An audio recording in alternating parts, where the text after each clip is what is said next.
Dear ASF, imagine பண்ணுங்கள், நீங்கள் ஒரு நார்மலான ஹைஸ்கூல் ஸ்டூடெண்ட். ஈவினிங் ஸ்கூலை முடிச்சுட்டு சைக்கிளிங் பண்ணிக்கிட்டு வீட்டுக்கு ஜாலியாக போகிறீங்க. அம்மா சாப்பாடு ரெடி பண்ணி வச்சுருக்காங்க. அப்பாவும் உங்கள் வருகைக்காக காத்துட்ருக்காங்க. ஆனால் அடுத்த நிமிஷம் ஒரு இருட்டு கை உங்கள் வாயை மூடுது. நீங்கள் 10 வருஷமும் இல்லை, 20 வருஷமும் இல்லை, அடுத்த வெறும் 44 நாட்கள் ஒரு நரகத்துக்குள்ளே வாழ போகிறீங்க.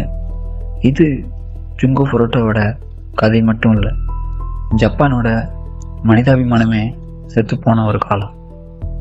நான் உங்கள் ASF, welcome to my channel. அது ஜப்பான் 1988. எல்லோரும் ஜாலியாக நியூ இயர் செலிப்ரேட் பண்ண ரெடி ஆகிட்டு இருந்த அந்த டைமில் ஒரு 17 வயசு இருக்க ஹைஸ்கூல் பொண்ணு ஈவினிங் பார்ட் டைம் ஜாப் முடிச்சுட்டு வீட்டுக்கு கிளம்புறா. ஆனால் அவள் வீட்டுக்கு போய் சேரலை. அடுத்த 44 நாட்கள் அவள் அனுபவித்த கொடுமை ஹியூமானிட்டியோட டார்க் சைடு நமக்கு காட்டும். இது ஜுங்கோ ஃபுருட்டோவோட உண்மை கதை. வாங்க வீடியோக்குள்ளே போகலாம். ஜுங்கோவோட தப்பு என்ன தெரியுமா? அவள் ரொம்ப அழகு. அது மட்டும் இல்லை, அவள் படிப்புலையும் பிரைட். ஹிரோஷி மியானோன்னு ஒரு லோக்கல் ரவுடி அவளை லவ் பண்ணுறேன்னு தொடர்ந்து அவன் பின்னாடியே போனான். அவள் தைரியமாக நோ சொன்னான். இந்த ஒரு விஷயத்த அவனோட ஈகோவை தூண்டுச்சு. இப்போ தான் ஹிரோஷி மியானோ அப்புறம் அவன் ஃப்ரெண்ட்ஸ் ஜிங்கோ சைக்கிளில் போகிறத பார்த்து அவள் பின்னாடியே போய் ஆக்சிடெண்ட் பண்ணுற மாதிரி நடித்து அவளை காப்பாற்றுறாங்க. அவங்க ஜிங்கோவை சிஞ்சோ மினாட்டோ அவனோட வீட்டுக்கு காப்பாற்றுற மாதிரி நடித்து கூட்டிகிட்டு போகிறாங்க. ஜிங்கோவை அவங்க த்ரெட் பண்ணி அவங்க வீட்டுக்கு கால் பண்ண சொல்கிறாங்க. நான் ஒரு ஃப்ரெண்டு வீட்டில் இருக்கேன், சேஃபாக தாம்மா இருக்கேன், போலீஸ்க்கெல்லாம் கால் பண்ணாதீங்கன்னு அவங்க ஜுங்கோவை சொல்ல வைக்கிறாங்க. இதை நம்பி பேரண்ட்ஸும் போலீஸும் சைலண்ட்டாகவே இருந்தாங்க. நவம்பர் 25, 1988 பிளான் பண்ணி அவளை கடத்தி ஒரு கூட்டுக்குள்ளே அடைச்சாங்க. அந்த கூடு தான் சிஞ்சி மினாட்டோவோட வீடு. ஜுங்கோவை அந்த 4 மிருகங்களும் துரத்தி அசால்ட் பண்ணாங்க. ஜுங்கோக்கு உள்ள சாப்பாடுன்னு ஒன்று காட்டவே இல்லை. வெறும் பாலும் அழுக்கு துணியில் இருக்க தண்ணியும் தான் குடிக்க வச்சாங்க. அந்த வீட்டில் கிரிமினல்ஸோட பேரண்ட்ஸும் இருந்தாங்க. அதாவது,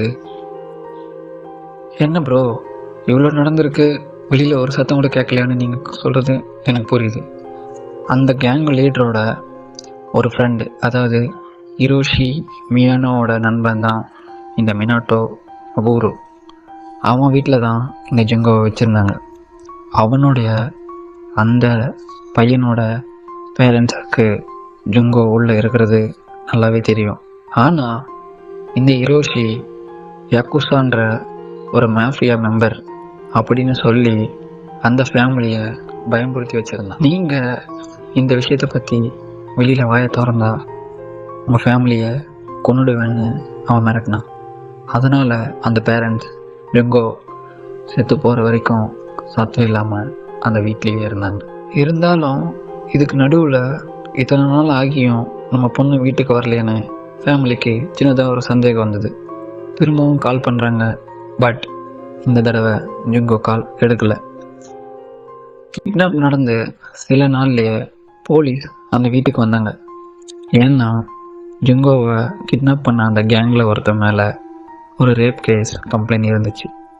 போலீஸ் அந்த வீட்டுக்குள்ளே செக் பண்ணி வந்தப்போ ஜுங்கோ உள்ளே தான் இருந்தா. ஆனால் அந்த பசங்க நாங்கள் கார்டு கேம் விளையாடிட்டு இருக்கோம்னு சொல்லி சமாளிச்சிட்டானுங்க.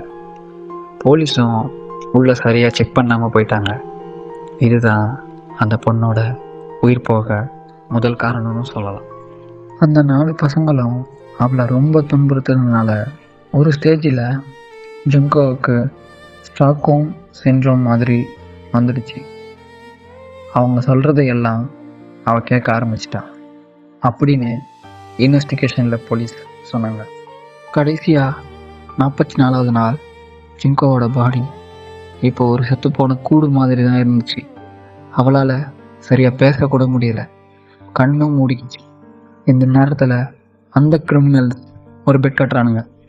ஒரு சின்ன கேமுக்காக அவளை திருப்பி அசால்ட் பண்ணுறாங்க. அவளோட இன்டர்னல் சிஸ்டம் எல்லாம் கொலாப்ஸ் ஆச்சு. அந்த ரூமோட ஃபேன் சத்தம் முன்னாடி ஜிங்கோவோட கடைசி மூச்சும் சைலண்ட் அடங்கிச்சு. ஜிங்கோ இறந்தது தெரிஞ்ச உடனே அந்த 4 பேரும் சுத்தமாக பயப்படக்கூட இல்லை. ரொம்ப கூலாக ஒரு ஆயில் ட்ரம்மை எடுத்துகிட்டு வந்து அவள் பாடியை அதுக்குள்ளே வச்சு காங்க்ரீட்டால் அடுத்த நாள் அந்த ட்ரம்மை டோக்கியோவில் இருக்க ஒரு இடத்துல கன்ஸ்ட்ரக்ஷன் சைட்டு கீழே அந்த ட்ரம்மை டிஸ்கார்ட் பண்ணிடுறாங்க. ஜனவரி 23 மியானோ வேறு ஒரு கேஸில் மாட்டுறப்போ போலீஸ்கிட்ட பெருமையாக சொல்கிறான், என் ரூமில் ஒரு ஹைஸ்கூல் கேர்ளை 40 நாள் வச்சுருந்தேன்னு. போலீஸ் கேட்ட உடனே ஷாக் ஆகிட்டாங்க. சர்ச் பண்ணி அந்த கன்ஸ்ட்ரக்ஷன் சைட்டில் அந்த ட்ரம்மை உடைச்சப்ப ஜப்பான் ஹிஸ்ட்ரியிலேயே ஒரு கொடூரமான காட்சியை வெளியில் வந்துச்சு.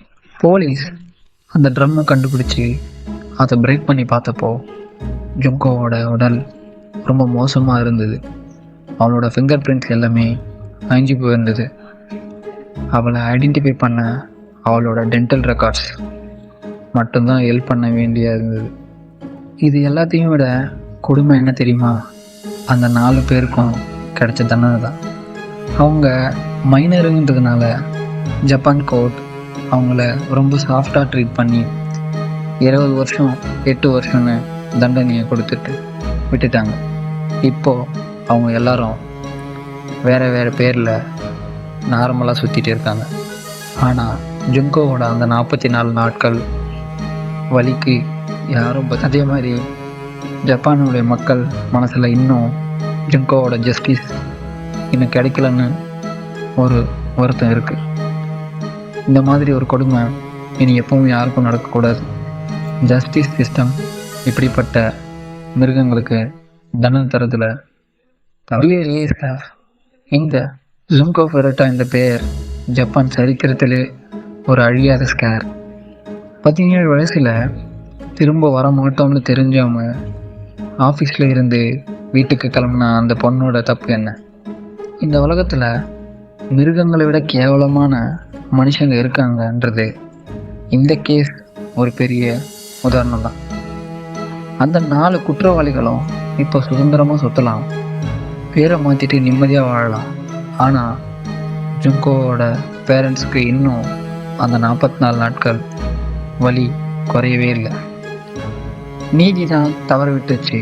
ஆனால் நம்ம இந்த மாதிரி சம்பவங்களை பேசாமல் விடக்கூடாது. உங்களுக்கு இந்த கேஸ் பற்றி என்ன தோணுது?